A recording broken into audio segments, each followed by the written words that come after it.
সবচেয়ে বেশি কার্যকারিতা যে অ্যান্টিবায়োটিক সেটা হচ্ছে এই মারবোভেট। এই মারবোভেট ট্যাবলেটটি হচ্ছে মারবোফ্লক্সাসিন গ্রুপ। এটা হচ্ছে আমাদের 4 জেনারেশনের একটি পাওয়ারফুল অ্যান্টিবায়োটিক। তো মারবোভেট ট্যাবলেটটি আপনারা কোন কাজে ব্যবহার করবেন? মারবোভেট ট্যাবলেটটি আপনারা 3টা কাজে ব্যবহার করতে পারেন।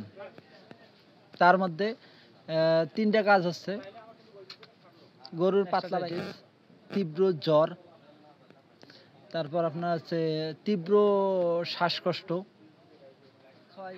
তারপর আমরা কি করি অক্সিটেট্রাসাইক্লিনের যেটা ট্যাবলেট আছে রেনামাইসিন, এই রেনামাইসিনটা খাওয়াই, কিন্তু তারপরে চেক হচ্ছে না। তারপর আমরা সিপ্রোসিন নামে কিছু সিপ্রোফ্লক্সাসিন গ্রুপে ওষুধ আছে, আমরা খাওয়াই, কিন্তু তারপরে চেক হচ্ছে না। এমন কিন্তু অনেক হয়, অনেক অ্যাভেলেবেল। তো এই ক্ষেত্রে আপনারা এই ট্যাবলেটটা ব্যবহার করবেন, এই মারবোভেট ট্যাবলেটটা ব্যবহার করবেন। আপনারা এইসব ক্ষেত্রে 100% রেজাল্ট পাবেন। কোনো ট্যাবলেটে কাজ হচ্ছে না, আপনার পায়খানা চেক হচ্ছে না, তখন আপনারা কী করবেন? এই মারবোভেট ট্যাবলেটটা ব্যবহার করবেন।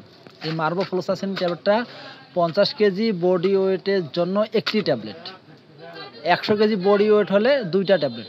তবে এর আরেকটা ট্যাবলেট আছে মারবোভেট ডিএস, তো এই ট্যাবলেটটা আপনারা চেনেন, মারবোভেট ডিএস। এই ট্যাবলেটটি আপনার 100 কেজির জন্য একটা ব্যবহার করবেন। যেহেতু আপনার প্লেনটা হচ্ছে আপনার 50 কেজি বডি ওয়েটের জন্য, আর এটা যেহেতু আপনার হলো আপনার ডিএস, তো এটা ডাবল স্ট্রেন। তো এই ক্ষেত্রে আপনারা এই ট্যাবলেটটা যদি ব্যবহার করেন তাহলে 100 কেজি বডি ওয়েটের জন্য একটা, আর এটা যদি ব্যবহার করেন তাহলে 50 কেজি বডি ওয়েটের জন্য একটি, আর 100 কেজি হলে 2টি ট্যাবলেট আপনারা ব্যবহার করবেন। পাতলা পায়খানা শেষ পর্যায়ে যায়, যখন দেখা গেলো কোনো ওষুধে কাজ হচ্ছে না, অনেক ওষুধ খাওয়াচ্ছেন কিন্তু রেজাল্ট পাচ্ছেন না, তখন আপনারা পারলে এই ট্যাবলেটটা আপনারা খাওয়াবেন, তাহলে আপনারা 100% রেজাল্ট পাবেন। তবে এর মধ্যে একটু কারণ আছে, সেটা বলি। তারপরে যদি চেক না হয়, যদি কোনো ক্ষেত্রে এটা খাওয়ানোর পরও চেক না হয়, তাহলে আপনাদের গরুর 2টা সমস্যা আছে, কমন 2টা সমস্যার কারণে আপনার পায়খানা চেক হচ্ছে না। তো প্রথম হচ্ছে আপনাদের হলো ফুড পয়জনিং। যদি পায়খানার মধ্যে গ্যাস থাকে, প্রচণ্ড গন্ধ করে, দুর্গন্ধ সহ পায়খানা করে, পাতলা পায়খানা করে, তাহলে আপনাদেরকে এই ট্যাবলেটটা আগে ব্যবহার করা যাবে না। প্রথমে আপনারা ব্যবহার করবেন বোলট জাতীয় কিছু, মানে পেটটা ক্লিয়ার করার জন্য, যেমন অ্যান্টাসিড প্লাস আপনারা কিছু খাওয়াইতে পারেন। তারপর আপনারা গ্যাসোলিন ট্যাবলেট খাওয়াইতে পারেন। বোলট জাতীয় কিছু ওষুধ আছে, যেমন নো বোলট, এই জাতীয় কিছু ওষুধ খাওয়াইতে পারেন। তারপর আপনারা মনে করেন আপনার গন্ধটা দূর করার জন্য, তারপর আপনার ববি কেয়ার আছে, তারপর আপনার ডিটক্স আছে। এগুলো ব্যবহার করার পর আপনার যখন পায়খানা একবারে চেক হবে, মানে গন্ধটা দূর হবে, তারপর আপনারা এই ট্যাবলেটটা ব্যবহার করবেন, তাহলে 100% রেজাল্ট পাবেন। এই ট্যাবলেটটা 24 ঘন্টা একটি ট্যাবলেট দিতে হয়। অনেকে দেখি 24 ঘন্টা 2বার, সকালে ব্যবহার করে, বিকাল ব্যবহার করে, কিন্তু এটা নিয়ম না। এটা হলো 24 ঘন্টায় আপনাদেরকে ব্যবহার করতে হবে একটি ট্যাবলেট। এর ডোজ হলো 24 ঘন্টা একটি, যেটা একটা পাওয়ারফুল অ্যান্টিবায়োটিক। তো এটা একটু ব্যবহার কম করতে হবে, তাহলে পায়খানা চেক হবে। তারপরও আপনার গ্যাস দূর হয়েছে, আপনার পায়খানা এখন মনে করো করতেছে পায়খানা, কিন্তু গ্যাস নাই, তারপর আর একটা সমস্যা হতে পারে, সেটা হচ্ছে কৃমির সমস্যা।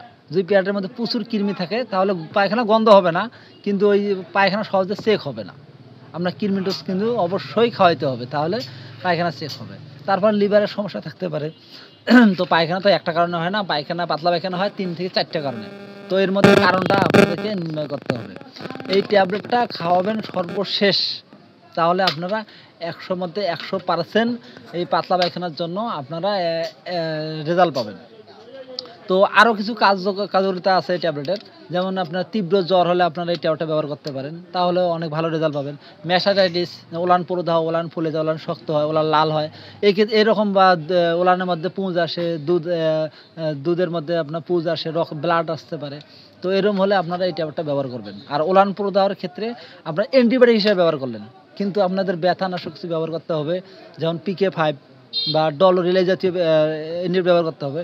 তারপর আপনাদেরকে ব্যবহার করতে হবে হচ্ছে মেস্টি কেয়ার, নো মেস্টি লো, তারপর হলো প্রোমাস্ট যা আছে, এগুলো ব্যবহার করবেন, করে তাহলে ওলানটা আপনাদের। আচ্ছা, এই বিষয় নিয়ে আমরা একটা ভিডিও করব।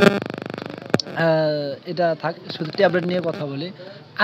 আরেকটা রোগের জন্য আপনারা এটা ব্যবহার করতে পারেন না, এটা অ্যান্টিবায়োটিক হিসেবে আপনার ১ম এ বললাম এটা পাতলা পায়খানা অ্যান্টিবায়োটিক হিসেবে ব্যবহার করবেন, চেক হবে। তার ম্যাস্টাইটিস হলে অ্যান্টিবায়োটিক হিসেবে ব্যবহার করবেন। কিন্তু বাকি ওষুধ কিন্তু আপনাদের ব্যবহার করতেই হবে। এটা অ্যান্টিবায়োটিক হিসেবে ব্যবহার করলেন, বাকি ওষুধ ব্যবহার করতে হবে না, সেটা ব্যবহার করবেন। তারপর আপনাদের হলো তীব্র জ্বর, এটা তো বললাম তীব্র জ্বরের জন্য আপনারা এটা ব্যবহার করতে পারেন। তারপর দেখা শ্বাসকষ্টটা কিন্তু কমন রোগ। এই শ্বাসকষ্টের জন্য আপনার একটা ইনজেকশন আছে, ওটা ব্যবহার করতে পারেন, ট্যাবলেটও ব্যবহার করতে পারেন। এই প্রচুর জন গরুর শ্বাসকষ্ট হবে, তখন আপনার মানে শ্বাসনালী যে সংক্রমণ হয়, এই সংক্রমণের কারণে কিন্তু শ্বাসকষ্ট হয়। তখন আপনারা এই ট্যাবলেটটা ব্যবহার করবেন, তাহলে সেখানেও খুব ভালো একটা আপনারা রেজাল্ট পাবেন। আর শ্বাসকষ্টের জন্য এটা খাওয়ানোর পাশাপাশি আপনাদেরকে শ্বাসকষ্টের জন্য কিন্তু আরও একটা ওষুধ খাওয়াইতে হবে। সেটা হচ্ছে ডাইলোরেস্ট জাতীয় একটা আছে। ডাইলোরেস্টটা আপনার হলো শ্বাসকষ্টের কাজ করে। তারপর শ্বাসকষ্টের জন্য তোমার আরও কিছু ধরনের ইনজেকশন আছে, এটাও ব্যবহার করতে হবে। তবে এই ট্যাবলেটটা অবশ্যই শ্বাসকষ্টের জন্য খাওয়াবেন, মোটামুটি ভালো রেজাল্ট পাবেন, অবশ্যই রেজাল্ট পাবেন।